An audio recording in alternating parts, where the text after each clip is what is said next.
So like historically, like if you think like, 20 years ago, we only had, data analysts, maybe some first data engineers, right? And we kind of always overloaded those titles with, responsibilities, right? Because if it's data, it comes to this department and like no one really cared, much about the Right. distinction between the roles, right?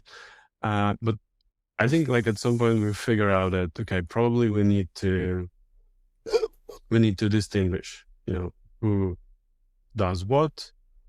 And, in long run, it should actually help both sides, those who want something from the data, right?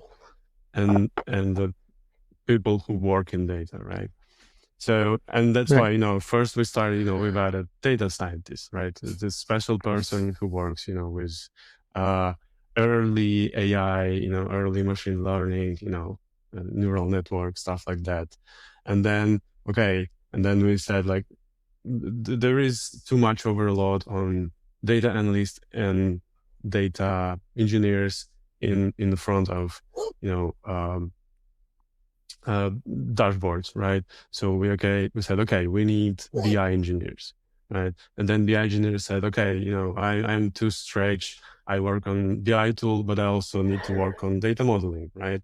So that's when we said like, okay, probably we need analytics engineers, who can work on data modeling.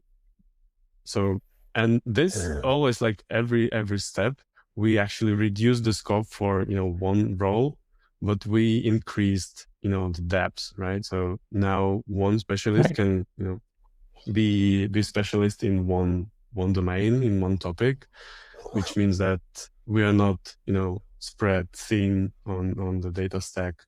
And when you specialize, you can deliver better results, obviously, right?